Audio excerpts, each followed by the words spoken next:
अक्सर जब हम पुराने प्राचीन स्मारकों को देखते हैं तो हमें क्या दिखता है? पत्थर, नक्काशी, बस यही। लेकिन क्या हो अगर ये सिर्फ इमारतें ना हों, बल्कि एक पूरे समाज का जीता जागता रिकॉर्ड हो जो बस अपनी कहानियां सुनाने का इंतजार कर रहा हो। तो ये देखिए सांची का महान स्तूप। देखने में तो ये एक बहुत ही पुराना स्मारक लगता है ना? पर ये सिर्फ उतना ही नहीं है। असल में ये एक सामाजिक खाका है, पत्थर में उकेरी गई एक बड़ी ही जटिल कहानी। अगर हम इसे पढ़ना सीख जाएं तो ये हमें उस दुनिया के बारे में बहुत कुछ सिखा सकता है जिसने इसे बनाया था। तो सवाल यही उठता है, और इसी सवाल के साथ हम आगे बढ़ेंगे। क्या ये मुमकिन है कि पत्थर का ये ढांचा हमें उन लोगों की कहानी बता सकता है जिन्होंने इसे बनाया, यहाँ प्रार्थना की और इसके इर्द गिर्द अपनी पूरी जिंदगी गुजार दी? तो चलिए सांची को सिर्फ एक शांत बेजान चीज की तरह नहीं देखते, इसे एक एक्टिव सोशल इंस्टीट्यूशन की तरह देखते हैं। एक ऐसी जगह जहां धार्मिक आदर्श, राजनीतिक अधिकार और सामुदायिक रिश्ते ये सब बनाए और दिखाए जाते थे। तो सबसे पहले ये समझते हैं कि स्तूप होता क्या है, एकदम बेसिक लेवल पर। देखिए, स्तूप एक अवशेष पात्र है। ये बुद्ध की याद को एक ऐसी चीज में बदल देता है जिसे लोग देख सकते हैं, छू सकते हैं और जिसकी पूजा कर सकते हैं। ये सिर्फ एक इमारत नहीं है, ये एक जीवित उपस्थिति है। अब यहां से कहानी और भी दिलचस्प हो जाती है। चलिए थोड़ा और जूम इन करते हैं, थोड़ा और करीब से देखते हैं और इसकी कला और आर्किटेक्चर की बारीकियों को समझते हैं, क्योंकि यहीं से हम उस समाज की भाषा को समझना शुरू कर सकते हैं। और यहीं पर एक बहुत ही कमाल की चीज सामने आती है, एनीकॉनिज्म का सिद्धांत। इसका मतलब क्या है? मतलब ये कि शुरुआती बौद्ध कला में बुद्ध को इंसान के रूप में नहीं दिखाया जाता था। इसके बजाय सिंबल्स यानी प्रतीकों का इस्तेमाल होता था। और ये सिर्फ एक आर्टिस्टिक चॉइस नहीं थी, ये लोगों का ध्यान नैतिक सोच और आपसी जुड़ाव की तरफ ले जाने का एक तरीका था। और ये चीज हमें इन नक्काशी में साफ साफ दिखती है। देखिए, बुद्ध की कोई मूर्ति नहीं है, लेकिन उनकी मौजूदगी हर जगह महसूस की जा सकती है। धर्मचक्र में, बोधि वृक्ष में और खुद स्तूप में भी। ये एक बहुत ही सूक्ष्म लेकिन बेहद शक्तिशाली संदेश था। स्तूप का हर एक हिस्सा एक कहानी कहता है। ये जो विशाल गुंबद है जिसे अंड कहते हैं, ये पूरे ब्रह्मांड का प्रतीक है। इसके ऊपर जो हर्मिका है वो पवित्र स्थान को दिखाती है, और वो जो बीच का शिखर है यष्टि, वो आध्यात्मिक अधिकार का प्रतीक है। ये सिर्फ आर्किटेक्चर के हिस्से नहीं है, ये एक गहरी ब्रह्मांडीय व्यवस्था के मार्कर हैं। अच्छा, तो हमने इमारत की बात कर ली, अब जरा उन लोगों पर ध्यान देते हैं जो यहाँ आते थे, जो इसके साथ इंटरैक्ट करते थे।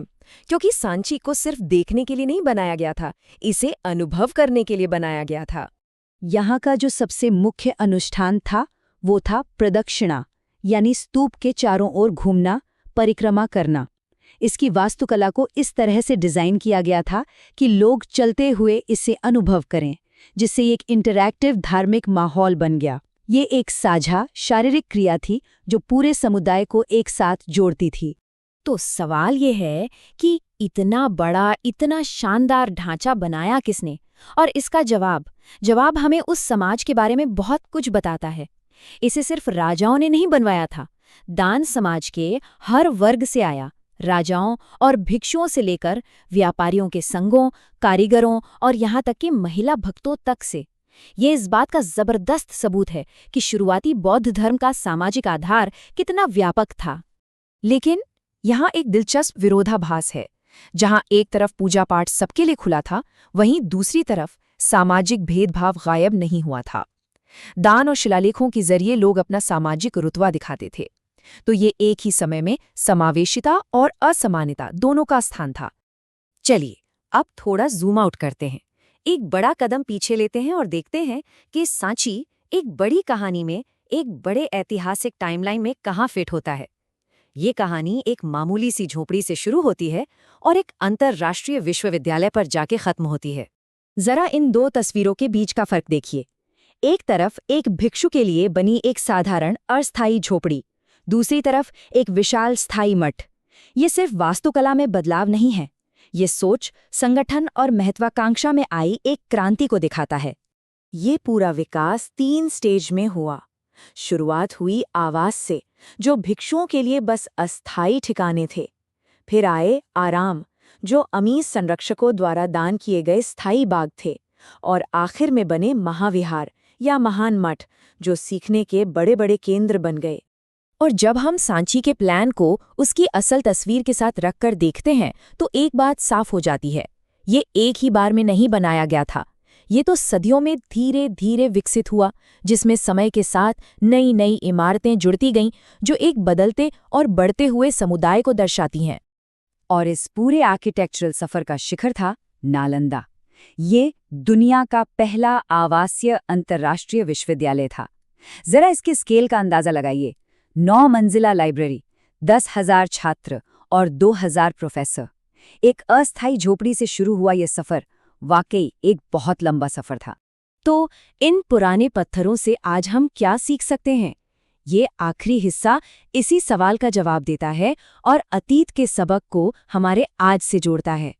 इस पूरी बातचीत का जो सार है, जो सबसे बड़ी बात निकल कर आती है, वो ये है, सांची की वास्तुकला समुदाय, शक्ति और नैतिकता को आकार देने में एक सक्रिय शक्ति थी।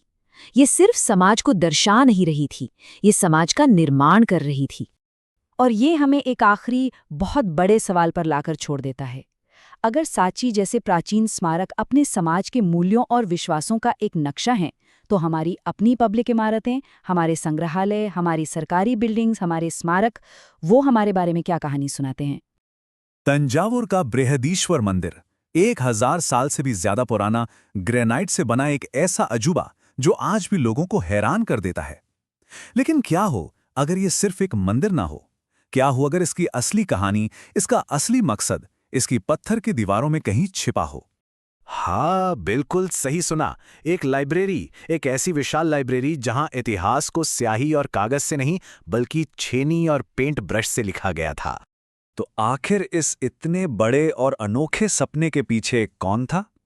वो थे चोल साम्राज्य के महान सम्राट राजराजा प्रथम।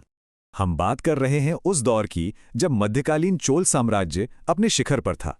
राजराजा प्रथम ने सिर्फ लड़ाइयां ही नहीं जीती, बल्कि एक ऐसा साम्राज्य खड़ा किया जो कला और संस्कृति में भी आगे था। और ये मंदिर सिर्फ उनकी ताकत दिखाने के लिए नहीं था, ये उनकी विरासत को हमेशा के लिए दर्ज करने का एक केंद्र था। जरा इस पैमाने के बारे में सोचिए। एक अनुमान के मुताबिक इस मंदिर को बनाने में 10 लाख क्यूबिक मीटर से भी ज्यादा पत्थर और सामान लगा। ये सिर्फ राजा की ताकत नहीं दिखाता, बल्कि ये भी बताता है कि वो कितने बड़े पैमाने पर संसाधनों को मैनेज कर सकते थे। ये पूरी दुनिया को एक पैगाम था कि चोल आ चुके हैं। तो चलिए अब इस मंदिर की संरचना से हटकर जानकारी की पहली परत को देखते हैं, वो हजारों शिलालेख जो इसकी दीवारों पर उकेरे हुए हैं। और ये कोई इत्तेफाक नहीं था, ये एक सोचा समझा फैसला था। सीधा राजा का हुक्म था कि मंदिर से जुड़ी हर छोटी बड़ी बात, हर लेन देन, सब कुछ इन दीवारों पर लिखा जाएगा। वो ये पक्का करना चाहते थे कि मंदिर की कहानी हमेशा हमेशा के लिए अमर हो जाए। तो आखिर ये शिलालेख हमें बताते क्या हैं? ये सिर्फ राजाओं और जंगों की कहानियां नहीं हैं। इनमें जमीन के दान और श्रीलंका के साथ व्यापार का हिसाब किताब है। इनमें मंदिर के कर्मचारियों, यहां तक कि नर्तकियों के लिए बने घरों की पूरी लिस्ट है। ये उस समय के एक बेहद व्यवस्थित और उन्नत चोल समाज की एक जीती जागती तस्वीर पेश करते हैं। तो मतलब साफ है, ये मंदिर सिर्फ एक पूजा की जगह नहीं था, ये एक धड़कता हुआ आर्थिक और सामाजिक केंद्र था। एक ऐसी संस्था जो पुजारियों से लेकर माला बनाने वालों तक सैकड़ों लोगों को रोजगार देती थी। मानो अपने आप में एक छोटा मोटा शहर हो जिसका सारा रिकॉर्ड पत्थर पर मौजूद था। लेकिन दीवारों पर लिखी ये कहानी तो बस शुरुआत थी। सदियों से इस मंदिर के बंद पड़े गलियारों में एक और भी गहरा राज छिपा हुआ था। जरा उस पल के बारे में सोचिए। साल था 1931। मंदिर बनने के लगभग 900 साल बाद एक आर्कियोलॉजिस्ट ने एक सील बंद दीवार को तोड़ा और एक भूली बिसरी दुनिया में कदम रखा। ये शब्द उसी खोजकर्ता के हैं। वो समझ गए थे कि उन्होंने कुछ ऐसा ढूंढ निकाला है जो असाधारण है, जो सीधे चोलों के सबसे सुनहरे दौर से जुड़ा है।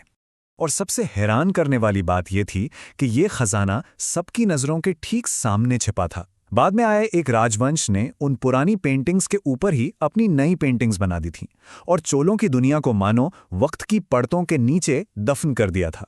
तो अब जब ये खजाना मिल गया था, असली चुनौती शुरू हुई। इन विशाल पेंटिंग्स को उस अंधेरे तंग गलियारे में समझना और दुनिया के सामने लाना। ये काम बहुत ही मुश्किल था, जिसका नेतृत्व किया आर्कियोलॉजिस्ट PS श्रीरामन ने। उनकी टीम ने उस अंधेरे तंग से गलियारे में हजारों तस्वीरें खींची और फिर उन्हें एक एक करके जोड़ा, ठीक एक बहुत बड़ी डिजिटल पहेली की तरह। और जब ये पहेली पूरी हुई तो एक चौंकाने वाला सच सामने आया। दशकों से सब यही मानते थे कि ये बस देवी देवताओं के सुंदर चित्र हैं, लेकिन जब पूरी तस्वीर सामने आई तो एक नई थ्योरी ने जन्म लिया। ये सिर्फ कला नहीं थी, ये उस दौर की घटनाओं का एक विजुअल रिकॉर्ड था, राजा के कारनामों का एक फोटो एल्बम। इस नई व्याख्या को समझने के लिए तिरुमुराई की कहानी को जानना जरूरी है। ये शैव संतों के पवित्र भजन थे जो कहीं खो गए थे, और राजराजा प्रथम के लिए इन्हें वापस खोजना एक बहुत बड़ा धार्मिक मिशन था। जब आर्कियोलॉजिस्ट ने इन पेंटिंग्स को और ध्यान से देखा तो उन्हें ऐसे सुराग मिले जो सीधे सीधे उस कहानी से जुड़ रहे थे। पेंटिंग में दिखाया गया मंदिर चिदम्बरम का था। राजा खुद अपनी पूरी मंडली के साथ वहां मौजूद था। और सबसे बड़ी बात, 3 संतों को इंसानों की तरह नहीं बल्कि कांसी की मूर्तियों के रूप में दिखाया गया था, ठीक वैसा ही जैसा कि कहानी में बताया गया था। और वहां एक सीलबंद कमरा भी बना हुआ था। मतलब साफ था, राजराजा प्रथम ने इन पेंटिंग्स का इस्तेमाल भी एक तरह के रिकॉर्ड्स रखने के लिए किया था, ठीक वैसे ही जैसे उन्होंने शिलालेखों का किया था। उन्होंने यह सुनिश्चित किया कि उनकी सबसे बड़ी धार्मिक उपलब्धि तिरुमुराई को वापस पाने की कहानी आने वाली पीढ़ियों के लिए एक शानदार विजुअल कहानी के रूप में हमेशा जिंदा रहे। तो बृहदीश्वर मंदिर की ये कहानी हमें एक बहुत बड़ा सवाल सोचने पर मजबूर करती है। ये हमें सिखाती है कि इतिहास कई शक्लों में हमारे सामने आ सकता है, और कौन जाने हमारे अतीत के और कितने राज हैं जो किताबों में नहीं बल्कि कहीं किसी दीवार पर, किसी पत्थर के नीचे बस खोजे जाने का इंतजार कर रहे हैं।